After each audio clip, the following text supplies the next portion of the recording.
All right, welcome back. My name is William Graham, aka Big Fundamentals, and I'm here at NABBA 97th Annual Conference here in Oklahoma City. I'm super excited. This is probably the favorite conference of mine, actually. I will say that right now. And I got a young man here with me. I'm holding it down solo. Maestro is not here right now, so I'm gonna hold it down right now. But we got a chance to talk to this young man. He's actually serves on NABBA's board as well. And so, could you explain who you are and what NABBA is, and kind of go from there? All right, cool. So my name is Dominic. I own a couple barbershops out in Philly. I own 3 barbershops out there. I'm a licensed teacher. I served on my state board for about 7 years. I recently just got off in May. I served president. I became president on my second year. My first year I became vice president. Second year I became president. Wow. So, and I served as a president for the remainder of my time. Through that, I was invited to NABBA for being on the state board. Okay. And I didn't really know what NABBA was. Right. I heard of it because, it's in our textbooks, right? Right. So I was like, okay, I kind of know what it is, but I don't know what it is. Right. So I was pretty much encouraged by the former president before I came on, John Christopher, to come to NABBA. It's a good time. It's like family, You start getting that feeling and, you want to be a part of it. And I was like, okay, I know that being on the state board had a lot to do with state politics, right? But I didn't have answers nationwide, right? So I thought that was just going to be beneficial. It's the National Barbers Association of America, right? I don't know what NABBA means. Yeah. Right? The National Barber Boards of America, right? So I was like, okay, I want to know more about my industry, what's going on, just from being barber to state board to national board. And it just opened up my eyes to really what was going on out there on a federal level, not just a state level, right? So it changed a lot for me. And then I was able to provide information, even coming back to my board and saying like, yo, this is what's going on other places. Right. Maybe we need to make some changes within our states. Okay. And it just kind of expanded from there, really. And NABBA really just connected me with so many people because, again, it's nationally. Yeah. So you never know who you're going to meet. Yeah. And this is my third NABBA. And every time I come, it's just it's refreshing for me, revitalizing, especially being in as long as I've been in it and still doing the school. Is just this is the place I could come and get fed, right? Absolutely. And just the energy that's always here. So again, if y'all not here, if you haven't attended one, you're missing out, right? But I just love the energy that's the passion. It's nothing like being in I think the one was in Atlanta. Funny story. Some of the instructors and I were talking about when we went back. It was like, you know what? It just hit me. I said, I realized that when we left there at the hotel, it just felt like the hotel was just one big barbershop. Mm-hmm. That's what it felt like. It was like, it's not that your shop, you're 5, 10 people, whatever. It was like we had a whole hotel that's just, it just felt like, because we were trying to describe on just how how great it was, and and we realized what was so familiar and what was so exciting about it. It was like, we realized we just was in one big barbershop. This is our people. All our people, black, white, young, old, women, men, women. It was just dope to be in an environment. And I love going to conferences, traditional conferences and shows. Yeah.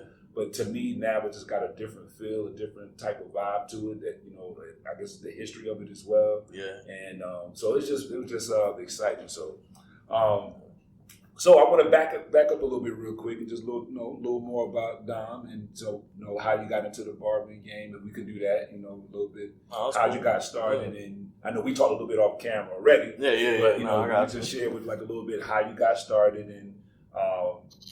Could you share that with us? Yeah, absolutely. So, I've been cutting hair since I was 14. I'm gonna tell you how this happened. All right. All right. So, got your way. There you go. so my brother Angel, we went to a public school at the time. Shout out Angel. Yeah, my brother Angel. Right. He I was 14, he was 15. And one day we was in school and he said, yo, Dom, I'm gonna go cut this guy real quick. And I was like, you don't know how to cut hair, right? And I was like, what you mean? He was like, yeah, he gonna let me cut his little brother. Right. And I was like, oh shit, I gotta see this.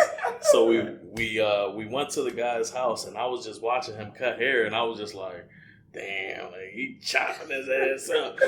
Like, and I was you saw it. I saw it. Right. But then at that same moment, I felt like I could do it. Right. So I said, let me try. Right. Now we taking turns on this bull's ass. We taking turns, right? So he did once, I did the other side, and I just felt like from that moment when I put the clippers in my hand, I felt like I could do it. Right. So I went, like Rite Aid, got some cheap clippers or whatever. Right. Now it's crazy because it got to run in my blood. Mm-hmm. It has to run in my blood. My mom owned a barber salon. Okay. Right. Okay. I was only 2 years old when she shut it down, or she had it for a little bit. Okay. I might have been like 3 or 4. She had it for a couple of years. So that was going to be one of my questions. So your mom, your mother did hair. So yeah, so she did cosmetology along with a couple of family members, right? So I got family in Florida that cut hair. I got family in Philly that cut hair. It's not just me. I got like a lot of our family are either barbers or cosmetologists. Okay. I got another cousin that does nails. You know what I mean? I feel like that beauty industry, that artistry, it runs in our blood. Yeah. So that's where Hair Wizards came from. My mom owned a salon called Hair Wizards, and I always got to give a shout out to my mom because shout out, Mom. Yeah, she got this started back in '88. And if you see a lot of my shirts, her hair was established 1988 because I gotta honor her, Yeah. So I always promised her that I was gonna name it after Hair Wizards, after her, and I always told her I was gonna keep that promise. So I followed through with that promise. Yeah, your shops are Hair Wizards. Yeah, Hair Wizards barbershop. Yeah. So I had to carry on that legacy. Nice. But I was just so I did a lot of things though, man. I worked construction. I started working construction when I was 15 years old. My dad wanted me, to get a steady paycheck and learn hard work and dedication, all those things. Right. And of course, I strayed away. I was 17, graduated high school. I started working construction, making money. Next thing you know, I bought my own car. When you get your own car, that's it. You outside now. But I was actually going the wrong way for a while, so I started doing drugs and stuff like that. I ended up being homeless for a little while, man. Wow. So I don't know how this happened, but my parents found me at a park because at the time I was I just want the audience to know we're gonna have students that's listening and hearing these testimonies, these stories. So you're saying you was homeless, not couch surfing homeless. You experienced being homeless. Yeah. Homeless. Yeah. Yeah. So I mean so my parents found me at a park. Wow. I was I ain't do nothing crazy, man. I was on weed and pills and stuff like that. But the reason why I became homeless is not because I didn't have nobody to turn to. Right. It's because of my own stubbornness that I didn't want to ask anybody for help. That's what I was thinking. Right. Yeah. So so my parents found me over there and they said, listen, they took me to the house and they said, listen, we're going to give you a choice. You're a grown man. You know what I mean? You're already older. At this time, I was probably 19, right? Mm-hmm. So they was we're going to give you a choice to come back home, and get your life right. And I knew that I was better than that. You know what I mean? Yeah. So I decided to come home. Right. I came home and your pride. That was a moment of that. Absolutely. Absolutely. I started becoming real strict. I stopped doing everything that I was doing, and I started working construction again. Mm-hmm. And I was always cutting hair on the side. It was always a side hustle, extra money in my pocket, right? So then I got laid off of construction.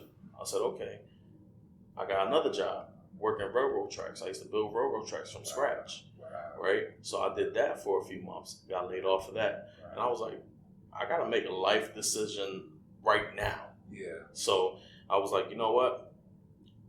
Barbering was always a secondary choice, and I was like, let me try to make it my primary choice. So once I made that decision that I was going to jump full throttle inside barbering, at that time I was 19 turning 20. And I was like, you know what? Let me try this out. So I went up to my father. I said, look, respectfully, you know, because I know he's looking out for my best interest. Right. I said, but let me give this a real shot. Wow. Within 2 months, I got my own place. Wow. Within, Exactly. you know, like I Yeah. was moving, you know. That to a point, my dad thought I was hustling. He thought back out there again. Because he thought I was back out there. And he was like, yo, let me ask you something. Like, you hustling? I was like, nah. Because he seen lots of money, and this is what I used to do. So when I first jumped back into the barbershop, like I said, I was really strict. Yeah. So I brought $7, because haircuts back then was $13, right? Yeah, so I brought $7 with me every morning. That's the only thing. So every day I went home, I put all the money away. I only took $7 with me. Y'all hear that? Students, apprentices, money management. I think I'm crazy when I be talking about that. So I think about it as, like, you got to think like you're broke every day. Exactly. Right? So I didn't have money for lunch. I had to earn money for lunch. Wow. Right? I took $7 with me because I needed change just in case somebody gave me 20. Yeah. Right? So I needed $7, right. you know, as change. Right. But I needed to provide lunch for myself. I needed to provide food for myself every single day. So I had that mindset, like, I got to come in broke. So that's like, so by you know, adopting that, you know, that made you stay focused, right? Yeah. That made me. in that. I never thought about, like, actually going in each day. Let me earn my lunch. Like, right. I never, you know, that's powerful. Like, you know, that, and that's an easy way to start saving money if you think about, not easy, but no, it was, because getting to that, right? When my dad thought I was hustling, he went inside my drawer. I guess he was checking up on me or something, and he seen lots of money, like rolled up rubber bands. You know what I mean? And then he was like, "You hustling again?" And I was like, "Nah." And I was like, "That's the barbershop." And he was like, "Are you for real? Like, are you serious?" And I was like, "Yeah, it's the barbershop. Like, I don't do nothing, but I just be inside the barbershop all day." Yeah. And then, you know, again, within that time, when I got the apartment, my first place, I was like, I fully furnished it, had down payments, all that stuff, and I was cool, man. I was living, you know, a little bit more comfortable. Well, you know, it's like it's so, and I know we still got some more to touch on because we still continue this journey. But you know, this is like, what's interesting as I'm listening to you is, like, I always tell students, like, you know, whatever your journey was before you got here, you know, everything happened for a reason, right? There's lessons in everything that you're doing, right? Yeah. You know, like when you're saying to putting the money $7 coming there, earning to your lunch for the day, like, average, we won't be like, we ain't thinking like that. I'm just gonna spend that bread I made from yesterday, right? But through the trials you went through being home, I'm pretty sure the trial that you went through by going home is it taught you a discipline, regardless of how it looked. It later on became something that you turned around to a positive, that became a discipline for you. You know, you knew how to go in and earn. Yeah, and don't get me wrong, you fall off a little bit. You gotta fall in order to grow. So again, I was 19, turning 20. I was 21. Okay, I was back out there partying again, doing whatever. Man. Guess what happened? My apartment burned down. I lost everything. Wow. That's when I first just met my wife. We was together for a few months. She just moved in with me and lost all her stuff. And shout out to the wife. She's the beast on the wheel too. She holding it down. That's all I gotta say. You know what I mean. She knows you're your rider, man. Listen, okay. I'm sorry. So, but yeah, man, she, you know, and I felt like, damn, you know, I just got with her. She lost all her stuff. Yeah. You know, and I felt like I had a responsibility also. Now I started falling off track. You know what I mean? I started going out, spending money. Yeah. The only thing that I had after my apartment burned down was $300 in my pocket. Wow. No renter's insurance, no none of that stuff. So then, again, responsibilities, right? But let's say at that age, you know, we was the same age when we started. I started around right out of high school. You know, I was just trying to, you know, the 90s and all that. You know, 2000, the mindset was like, I ain't promised tomorrow, let's body. You know right. You know? Exactly. Yeah, you know. So yeah, man. I mean, like, but then I was able to get my place, another place, 3 weeks later. I moved in with my aunt because I had no, you know, where to go right at the time. But I told my wife. I know I cut you off, but what did your wife think when the fire happened? I mean, how did that? I mean, a lot of her family was like, "It's a sign, leave his ass." You know what I mean? Like, it's a sign, leave him. And she was like, "Damn, he just lost his stuff. I'm gonna leave him too." Like, she felt that same way. Yeah. So she went back with her mom. I went with my aunt because I didn't want to disrespect, her mom's house or anything. Yeah. So I said, all right, I went with my aunt. And my aunt was like, you can stay here as long as you want. And I was like, I'm not going to be here long. Yeah. 3 weeks later, I found a place. Wow. And then, thank God, my wife came with me. We lived together again. And then, man, and I was just like, I got to replace everything that she lost and then some, you know what I mean? So I felt like I owed it to her also because, everything that happened. Motivation. But, definitely highly motivated me even more. That's I was like, you know what? I could lose anything at any time. Yeah. Tomorrow's not promised. We don't know what the hell is going to happen, So there was a lot of things that happened along those lines. You see on my wrist is the breast cancer ribbon. My mom passed away from breast cancer. Sorry, around that same time, she was diagnosed. Wow. So it was just like so many things that was happening. And I was just like, you know what? It's time for me to stop worrying about living for the day and making money and making my way tomorrow and think about what type of legacy am I going to leave behind, because my mom lost her life at 45, right? So 45, and I'm like, you never know. You just never know. So what type of legacy am I leaving behind? Now, my legacy, again, goes back to my mom. The hair was his barbershop. And I was like, you know what? Yeah. I'm not just going to live for me. I'm going to live for her legacy. Yeah. And it just it motivates me every day, man. That's so dope, man. And that cancer's real too. But that's dope. That's dope. Hair wizards in the building. You hear that? So like taking it back a little bit, understand the struggles and things like that. So since we are Barber College podcast, right? How was your experience when you would say for barber school in your area? I know every state is different, apprenticeship, whatever. Is it school in Philly or is it apprenticeship out? I know every state's a little different. So I did apprenticeship. I got my license through apprenticeship, right? Okay. All right. At the time, there was only one school, and that shut down shortly. Like it wasn't, and then there was no barber schools in Philly for a little bit, right? Okay. But at that time, the barbershop I was working at offered the apprenticeship, and that's how I got my license. But I had to study the book myself. I didn't have no guidance really. Right. I had people that graduated schools that started working inside the barbershop. I would pick their brain a little bit, but I had to really open up that textbook and dig deep. Yeah. So. Yeah. It's unfortunate that we know so in North Carolina, it's a no OJT, like on the job training, like in the apprenticeship. We don't do that in North Carolina, but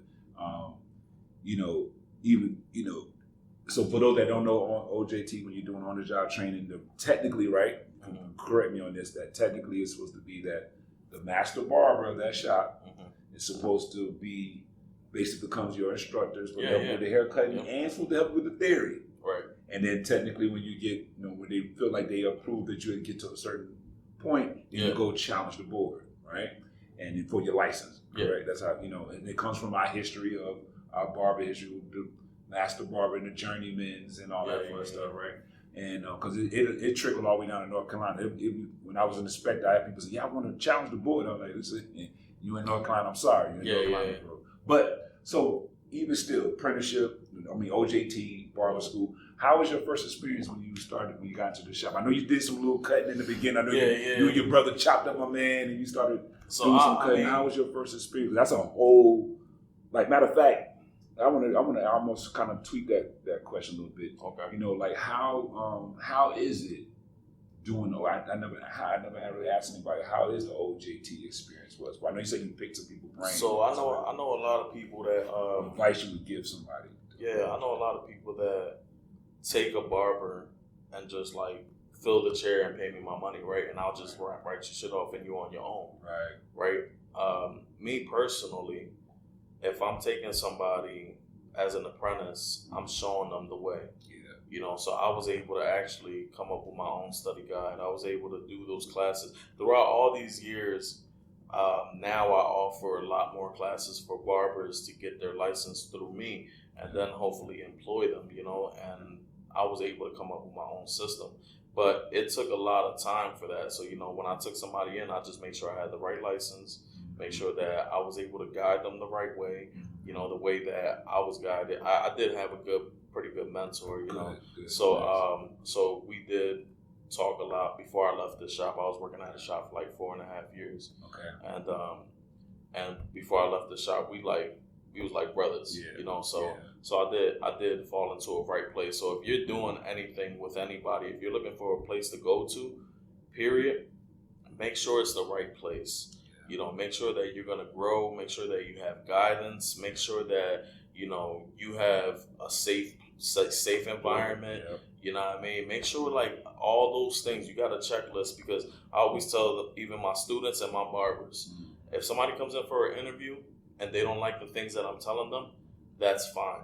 No offense to it, because you have your own standards. So the barbershop should be under interview that you're going to. Interview the barbershop. They need you just as much as you need them. Exactly. You know? Exactly. So but I always say that. So I was just like really just kind of like leading people the right way, man. At the end of the day, that's all I'm trying to do. I want to see people grow and be able to take care of what they got to take care of.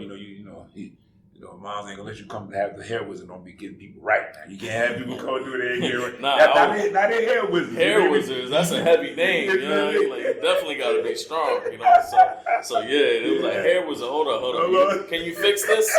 And I got to be like, all right, yeah.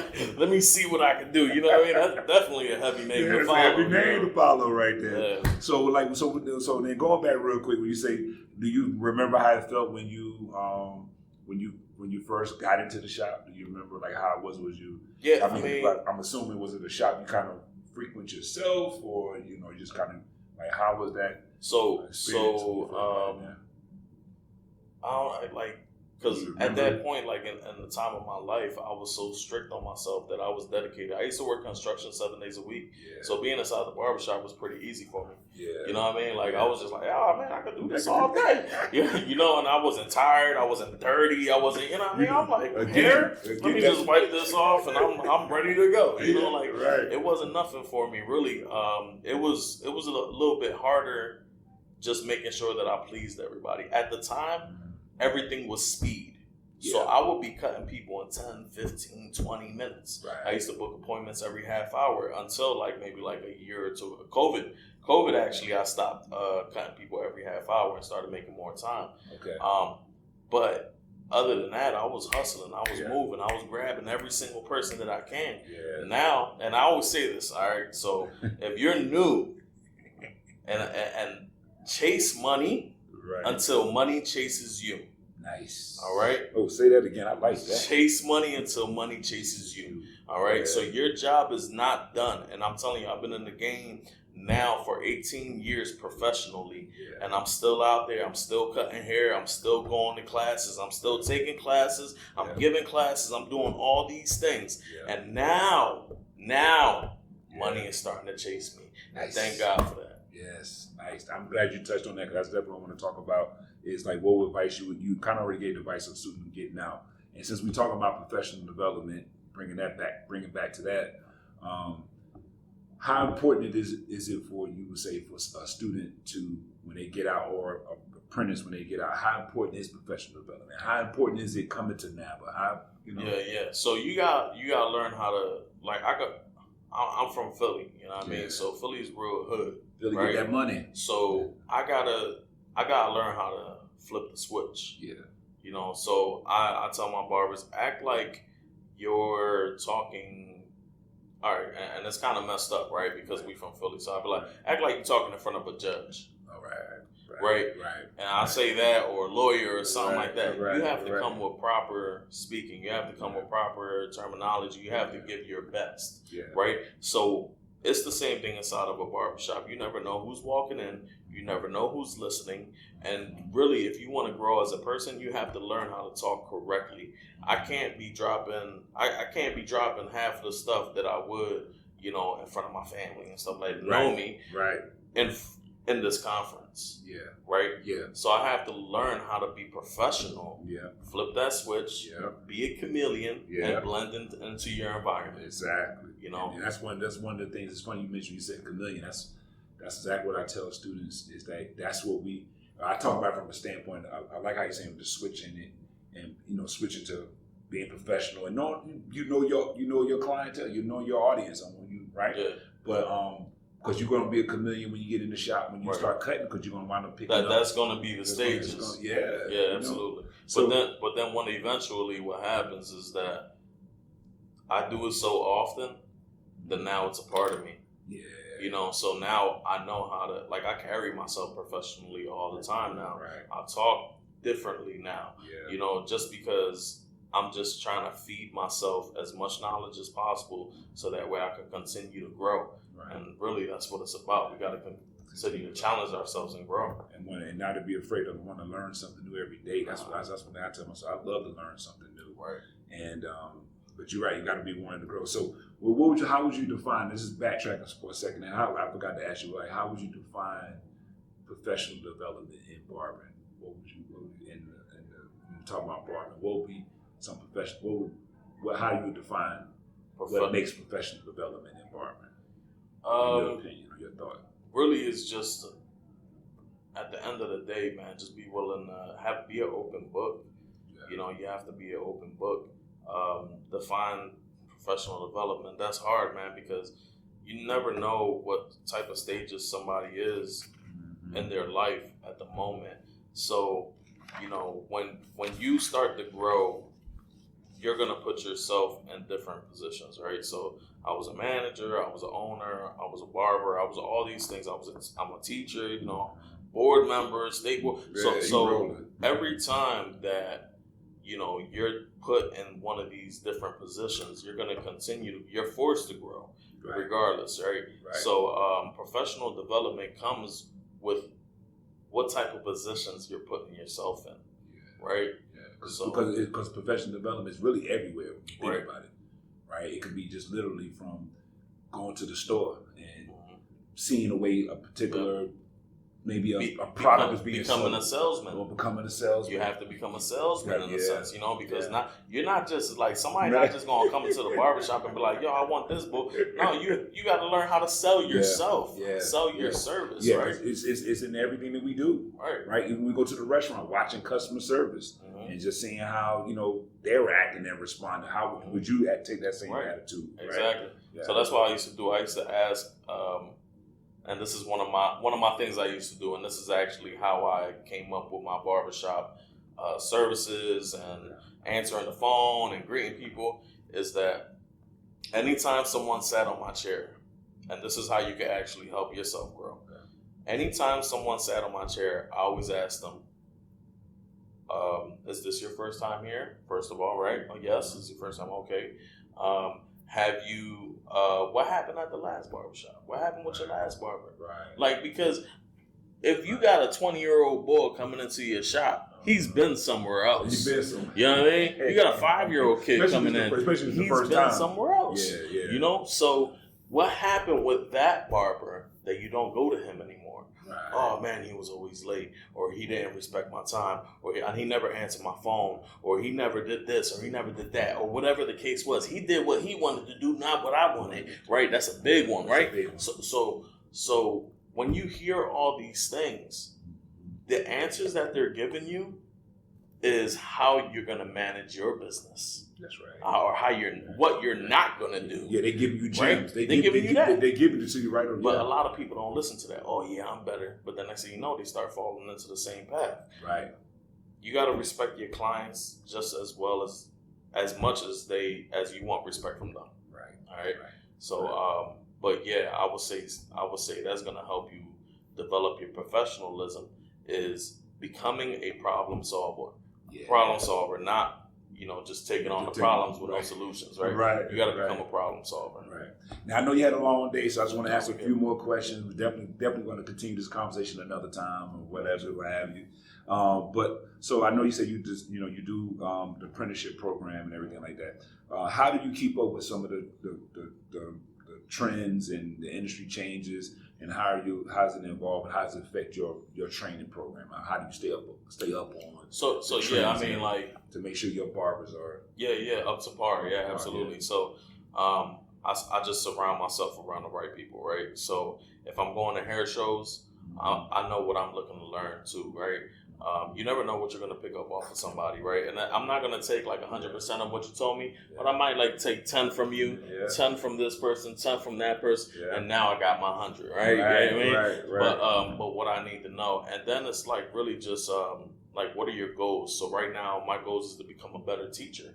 You know, NABBA provides education for teachers, right? I conversate with teachers, social media, YouTube, all those things that you like to use it for your benefit, right? So, yeah, man, there's a lot of things that I just pick up from maybe like social media, but it's really on other people's experiences. Yeah. You know, so I build off of that, and I might say, I don't like that piece, but I do like this. Yeah. And then I'll grab onto that. Right. And that's fine. You can do that because we are our own person. So not what works for you is going to work for me. Yeah. It's just, knowing what your goal is and knowing, what you feel comfortable with at the end of the day. And you're right, because, it's different. It's like really no excuses really today compared to early on. I mean, you know what I mean? When you got social media now, you're really able to see what's going on. So to say you're not keeping up. Even I can do that now. Right. I could do that now. Back then, I was showing up at hair shows, competing, doing all these things. You know what I mean? Like, I could do that now where I can go to social media and all this stuff. But when I was coming up as a new barber... And Philly was getting it too. Philly was big. That whole area, that whole metro area, that whole area was big on shows and competition. Yeah, you had to be sharp. You had to be sharp. Yeah. You might get shot. Exactly. So exactly. Well, see, that's the thing. Even in New York, that's the thing with the people in the students ask me all the time, like, "Why New York, or Philly, or other places don't be doing OJT?" I said, "No, you ain't got to worry about it. Trust me, customers gonna weed you out. Cause you ain't blazing, they gonna run you out of there. Trust me. You know what I mean? So they don't need, so don't worry. They'll let you know, but no problem, no problem. All right, so so one or two more questions, and then I did want to talk about it, and I've heard a little bit and so far in our discussion is how important is mentorship for a student getting out of school?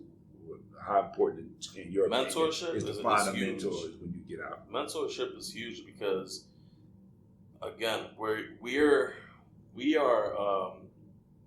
products of our environment. We are, and as much as you say like things don't influence you, I've been around people that used certain terms, and the next thing you know, I was using those terms. Yeah. Right? Or those sayings like, type shit right now, right? Type shit. And I was around my cousin, because my cousin, he's a little younger or whatever, and he was in my classes, and he always type shit. And next thing you know, when I went home and everything, I'm saying type shit. So we are influenced by the people that we're around, right? So that mentor that you want to be around, you got to make sure that you're actually going to grow off of this person. You're going to learn off of this person, that they're constantly trying to grow, or whatever the case is, that you see that. And that's what I want to surround myself around. You know what I mean? Is positive. Yeah. I've been through negative shit. Right. You know what I mean? So I took that out of my life completely. I just want to live around positivity. Yeah. And that's the way I play my music, positive. Right. Everything that I watch, positive. Right. You know what I mean? I try to do things like that because I'm training myself to think that way. And that's the thing. We have to train ourselves to the way we want to be, who we want to be around, the way we think, all those things, the way we move, the way we talk, all those things. We have to make sure that we're just feeding ourselves that every single day. Right. Because all that affects that affects your whole atmosphere that you carry around with you. Yeah, so your mentorship is very important. Yeah. So what's next for you? For me? Yeah, what's next? We'll wrap it up. What's next for you? What's next for you? Yeah, man. I mean, like I jump into a lot of things, right? So, I mean, because I'm just trying to learn everything and grow. Yeah. Nothing's ever enough for me personally, because I'm just like, I want to do everything that I can, Yeah. Right now, so I got the barber shops. I've been doing my classes. I want to open up a barber school. So nice. I already been developing a curriculum over the past couple of years and getting everything right. So with that being said, how is the school market now? Since you said back in the day it was on that one. So right now there's some schools. There's a couple schools now. Like on the outskirts of Philly, they might be like 2 schools in Philly.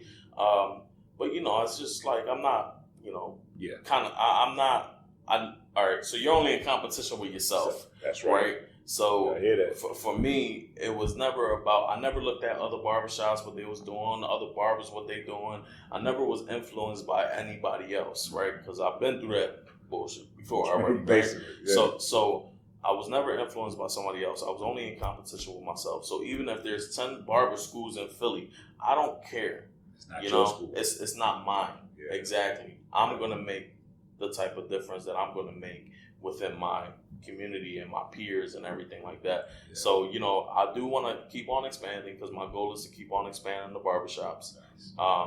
And I was already in discussion of that. And I want to open up my barber school officially. Barber school. I already have a couple of suites. Okay. You know what I mean? So I got the barbershop, I got some suites. Okay.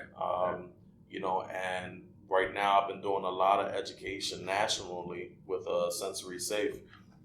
And I've been a national educator for them for a little while. So we're traveling all over the place right now. Became and for those that don't know what Sensory Safe is, Sensory Safe Solutions is a curriculum that teaches individuals how to cut autistic clientele. And that's pretty much like a whole layout there. I was recently like Entrepreneur of the Year for the CT Barber Expo. I'm running around with that. I'm working with Squire, Community Ambassador. I have Babylus supporting our cause also. Nice. So, I mean, like, really, I'm taking everything that I can. Just go with it, right? I'm taking everything that I can, and I think a lot of people ask me, like, how do you do it? And I get that a lot. Like, how do you do it? You got all these things. And I'm like, one day at a time. That's it. One day at a time. Yeah, I hear that. What I got to do tomorrow, okay, cool. You know what I mean? Like, all right, that's tomorrow. But right today, in order for me to get to here, I have to worry about today first. Yeah. You know what I mean? And what do I have to do today in order to get here? Yeah. And that's the way I've been thinking, right. So. Right. And that comes with me suffering from anxiety and all those things. Yeah. I really learned how to kind of manage myself because I was always thinking about things that was inevitable. Right. You know what I mean? And that's what caused that anxious feeling, the anxiety. Yeah. And I learned how to control that in a way where I was just like, I had to learn how to live minute to minute, hour to hour, and then, day to day. Yeah. So. Tell you what, that's why you gotta love this. That's why this is the underrated profession, man. You got, you say you got all this wisdom out here that we got in the industry, and and something you just said. I just want to make sure I double back and say, like you mentioned earlier about changing from your careers. I mean, the barber just changed. It saved a lot of our lives, myself included. Absolutely. And, I say it's such a blessing, because it was it gave us opportunity to. And that's why I'm so passionate about it. And even from the teaching, sometimes I got to be careful when I feel some kind of way when students ain't really getting it. I know, but it took me a minute to get it. It took me to be real talk. But patience, right? It took me a minute to take patience. But I know it changed my life. You know what I mean? I wouldn't be here. Right. And so, but enough of that. What would what's final advice would you give someone who I could talk all day? So I me too, man. So you know what I'm saying? I know you got some people passionate about this, so we can talk. We can talk all day. So I'm gonna try to do away, wrap this thing on up, and start thinking. We definitely could do it and talk some more again because I definitely want to get with you and get your thoughts on that. That's a whole nother conversation about the shops and suites. That's still kind of that's a whole nother people got their whole thing going on with that. And I would love to hear your insight, especially from someone that got business, you in both businesses. So, what advice would you give our viewers? Any last thoughts you want to share with them? Anything you want to share with our audience? That you would like to share. Don't take what you got for granted, man. Learn to love what you do. Find love in what you're doing. If you don't love, all right, man, because a lot of people just cut hair and they just like do it for money and stuff like that, right? Yeah. But I find joy in it. I find joy in seeing that person happy. I find when they checking themselves out and they walk out different. They walk out with a little hop in their step. Like, you got to find what you love, and look forward to that. You know what I mean? That's real. And another thing that I'm just going to leave it with is we give because we are blessed not to receive blessings. Yes. You know, and a lot of people would say that. They'd be like, yo, you know, you're going to get a lot of blessings. And I was like, I don't give for that. Yeah. I give because I am blessed right now. Yes. So. Yes. Thank you for you sharing that, because that's something I tell our students, that we have the responsibility. I challenge all of them, even in school and when they get out. You know, we are responsible not just to service our community, but we have to actually serve our communities, right? Right. We're blessed with this talent, this gift, the pillars in our communities. I don't care what community you're from. The barbershops and salons are the pillars of this Absolutely. community. And we are responsible to also serve, not just service our communities. And some of you said that just made me laugh, and I know we got to go, but you know, here it is. I'm creeping on 30 years, right? Right. But like you just said, it's still, and I tell some of my students, it's still so exciting to see somebody, you hand them that mirror and that reaction never gets old. Nah, don't get old. It never gets old, dog. It never gets, and that's when I know I still love it. Right, you know what I mean? I still love it. I mean, I cut part-time and everything and all, but that's when I know I still love it. You know what I mean? I still enjoy seeing that. And it's also therapeutic for us. Mm-hmm. You know, because we could be having a bad day, but just seeing customers having all day, it could turn your day around. So it's not. We always like to say that we therapists for them, but it's actually therapy for us too. It is. It's like instant gratification. Yeah. You know, I used to perform. I used to sing and all this stuff, and then when that crowd claps, you're like, oh, it's an appreciation for that hard work that you put in and everything. Yeah. And then that person turning around and looking in the mirror, and you see you got that sing, like, oh yeah, I killed that. You know what I mean? Like, I got this. You know what I mean? So it's that same. It's that instant gratification and the habits. You know what I mean? Yes, but you gotta be able to look at it. Yeah. You know what I mean? I think a lot of people do it for the money, and money comes and goes. Forget the money. Yeah. Put that aside, because that's gonna come regardless, as long as you love what you're doing. Yeah. But just make sure that you love it first. Yeah. Put that first, Yeah. and then everything else is gonna follow along with it. Yeah. You know, so easy. definitely. Yeah. So, Mr. Dom, again, thank you for taking some time out, man. I know you had a busy day, long day. So, how can everybody reach you? How can they find you? If they might want to find you, you can share your, So where they can find you at. My Hair Wizards Barbershop is my barbershop page. That comes directly to me. Dominic _Hair Wizards is my personal barber page.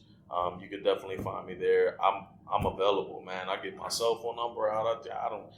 I'm not too good for anybody, bro. So you know what I mean. Like, it's easy to reach me if you have any, advice that you need or anything like that. I'm an open book. I'm willing to give it, so that way we can all grow in this industry together. Nice, and we'll have all this information down in the show notes and everything. So, man, Dom, again, thank you, sir. My pleasure, brother. I appreciate you, man. You know what I'm saying? And